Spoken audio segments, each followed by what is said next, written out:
Savais-tu que la violence sexuelle peut arriver n'importe où et à n'importe quel moment?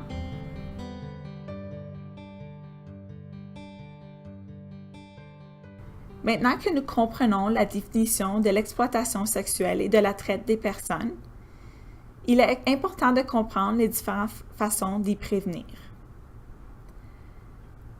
L'exploitation sexuelle et la traite des personnes sont des problèmes d'ordre social.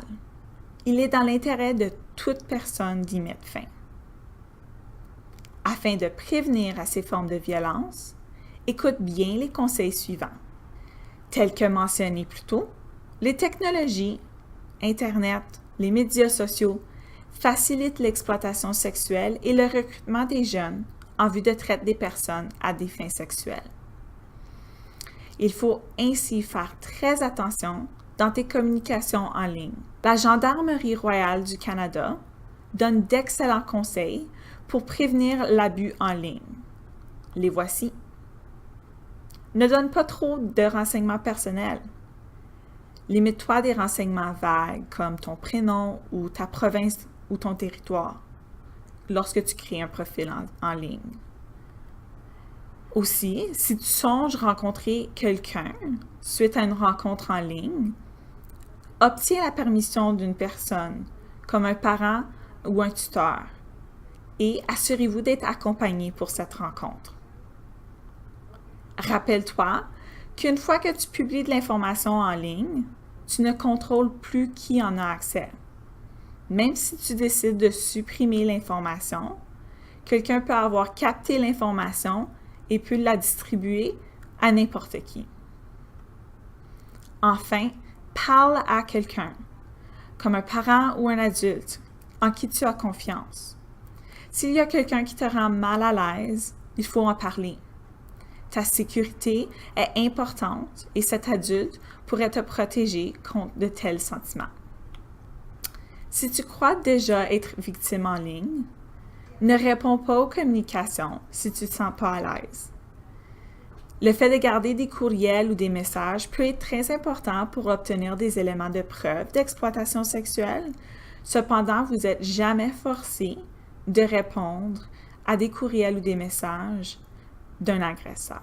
Donc, en plus de ces conseils de communication en ligne, il est important de savoir reconnaître une relation malsaine afin d'y mettre fin ou de les éviter.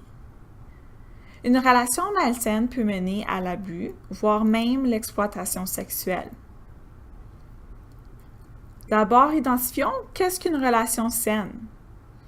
Une relation saine est lorsque tu te sens en sécurité, tu es capable d'être toi-même, tu es honnête avec l'autre personne. Le fait de garder des secrets d'une personne peut démontrer qu'il y aurait peut-être des problèmes dans la relation. Une relation saine est aussi lorsque tu as une bonne communication avec l'autre personne et que tu peux compter sur elle. Enfin, l'autre personne te respecte et t'écoute dans cette relation saine. Tandis qu'une relation malsaine, c'est le contraire de la relation saine. Tu ne te sens pas à l'aise ou pas en sécurité avec cette personne. Tu as peur. Tu te sens confus, anxieux et incertain. Enfin, la meilleure façon de prévenir l'exploitation sexuelle est d'être informé. Tu en as beaucoup appris au courant de cet atelier. Penses-tu être en mesure de reconnaître les situations comme le conditionnement en ligne, le leurre par Internet, l'exploitation sexuelle et les éléments de la traite des personnes?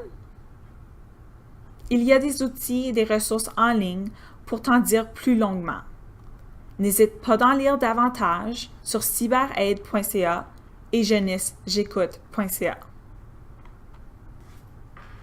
Mais que faire si tu es victime ou si tu connais une personne victime de violences sexuelles? Il ne faut pas intervenir soi-même puisque ça pourrait être dangereux. Mais voici quelques pistes de solutions. Si tu es en danger immédiat, appelle le 911. Et si tu as trop peur d'en parler à la police ou tu n'es pas prêt, qu'est-ce que tu peux faire? Tu peux en fait garder l'anonymat en signalant le crime à la ligne cybertype.ca.